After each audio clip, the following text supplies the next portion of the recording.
মানুষ কি সারা জীবন ওই এক পোস্টেতে চাকরি করে? প্রমোশন হয় না?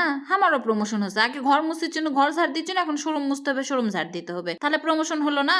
এখন তোমরা আমাকে মিষ্টি খিলাও। যে যে লেভেলের তার সিংকারা প্রমোশন। আগে কাজের মেয়ে রহিমা আসলো, এখন কাজের মেয়ে রহিমা প্রো ম্যাক্স হয়ে গেছি। ব্যাস জানি তোমরা আমাকে মিষ্টি খিলাবেন না, চলো আমি তোমাকে মিষ্টি খিলাই। তাই সকাল সকাল চলে কেন আলামিন সুইটসে। নওগাঁর মধ্যে এটা হলো আমার কাছে একটা বেস্ট মিষ্টির দোকান। আমি যত যেটাই কিনি এখান থেকে কিনে, প্যারা সন্দেশ কিনলে কালীতলার থেকে কিনি। আর বসে থেকে একটু কিছুক্ষণ নাটক সিনেমা করার জন্য, একাই নিজের নিজের নাটক দেখার জন্য। সেটার কারণ হলো অনেক আসছে না, আর এতগুলো মিষ্টি আমি লিয়ে যাওয়া পারবো। মিষ্টি অর্ডার দিয়ে সুন্দর করে সিনেমা টিনেমা তৈরি করলাম। এরপরে মিষ্টি দেখলাম, মিষ্টি খাওয়ার জন্য জিয়ের মধ্যে আনচান আনচান আনচান করেছে, কিন্তু সাত সকালবেলা মিষ্টি খাবো না দেখে আর খেনো না। অনেক চলে আসলো, আমরা দুই ভাই বোন মিষ্টি ধোয়া ছিলাম। এর মধ্যে ফাইসাল ভাই যাচ্ছিল করছিল, আমার কেসকের ভিডিও দেখা যাবে, ওনার জার্সির পিছনে লিখা ছিল ফাইসাল। আমি বললাম হ্যাঁ ফাইসাল ভাইয়া। সে অনেক খুশি হলো। তারপর আমরা বাড়িতে আসলো, বাড়িতে এসে মিষ্টিগুলা থুনো আবারও বের হয়ে গেল আমাদের কাপড়ের শোরুমের উদ্দেশ্যে। জীবনের আজকে একটা আরো সারপ্রাইজিং দিন, কিন্তু মনের মধ্যে কষ্টে ফাটা যাচ্ছে। সারা রাত কান্দিছি, 2-3 দিন ধরে একইভাবে কান্না বাড়ির সবার। কারণ আপনারা সবাই জানেন আমার ছোট বোন হুরাইয়া। আর আমার জীবনের যে স্পেশাল ডে হোক, রিতা সবার আগে উইশ করবে, ওর আগে কেউ আমাকে উইশ করা পারবে না। সেটা আমার জন্মদিন হোক, সেটা আমার মৃত্যু দিন হোক, সেটা আমার খারাপ দিন হোক, যেটা খুশি সেটা হোক। এরপরে আমাকে মার্কেটের সবাক আমরা দাওয়াত দেওয়া শুরু করলো। আর ভোটের মতো বিকেল 4টায়,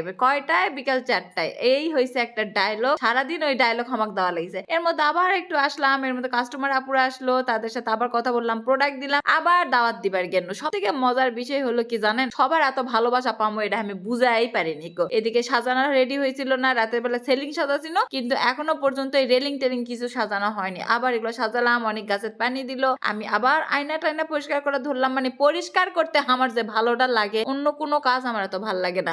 পরিষ্কার থাকতে আমার যা ভাল লাগে, আমার সারাদিন না খাবার দিয়া যদি কাজ করবার দেওয়া হয়, আমি তাতে অনেক বেশি খুশি। আর নিজের কাজ নিজে করার মতো শান্তি আর কিছু নাই। এই লাঠি ঢোঙ্গা দিয়ে আমার ঘর মোছা পোষাচ্ছিল না, মনে হচ্ছিল বসা যায়, কিন্তু যেহেতু এটা একটা মার্কেট, বাড়ির মতো করে মুছলে দেখতে খুবই অড লাগবে, তাই এই লাঠি ঢোঙ্গা লিয়াই সুন্দর করে মুছা দিন। এর মধ্যে আন্টি আসলে 3 পিস লাওয়ার জন্য থ্যাংক ইউ সো মাচ, যে সবাই আমাকে এত ভালোবাসা দিচ্ছে এবং সবার এত ভালোবাসা পাবো এটা ভাবিও নি। বাতাসে দেখি মিষ্টির ঠোঙ্গার মধ্যে মিষ্টি না তুলে ডাইরেক্ট মেরা দিছে পলিথিনে। তাহলে ক্যাঙ্কা লাগবে কও তোমরা, এই মেকা চাকা যাবে না। এটার জন্য পিতিক জেলা বাংলা ভাষায় আমি গ্যাল দিছি, ওলা গ্যাল দিতে তোমরা শোনেন কবিন আননি আপা নাকি অন্য কিছু। তাড়াতাড়ি করে রেডি হলো মাত্র 20 মিনিটের মধ্যে। মানে সকাল থেকে এগুলা হলো 4টার সময় আমার ফিতা কাটা, আর মাত্র আছে 20 মিনিট। আর ওরা আমার তবারক রেডি করতে পারেনি। মেজাজটা ঠিক থাকবে, একটা মানুষ কোন দিকে করবো, এল্লালিয়া মেলা কোন ঝাঁকি দিছি। তো তানিয়ার কাছে মনে হয়েছিল সম্পূর্ণ কিছু আমি ভেঙ্গে ঘুরা ঘুরা করে দেবো, কিন্তু অতটা আমি রাগে নয়। তারপরে আবার চলে আসলাম শোরুমে, গেস্টরা সবাই আস্তে আস্তে আসলো এবং আমার স্বপ্ন পূরণের একটা দিন। যদিও এর আগের থেকে আমি বিজনেস করি, মোবাইল বিজনেস আমার আছে, এইটা আরো একটা স্বপ্ন পূরণের দিন। পুরো আউটলেটটা ঘুরে ঘুরে দেখতেছিলাম, আমার খুবই ভাল লাগতেছিল। সবাই অনেক দোয়া করতেছিল, সবাই আস্তে আস্তে চলে আসলো আলহামদুলিল্লাহ। শেষ পর্যন্ত আমাদের ফিতা কাটা কাজ শেষ হয়ে গেল এবং সবাই বেশ খুশি ছিল।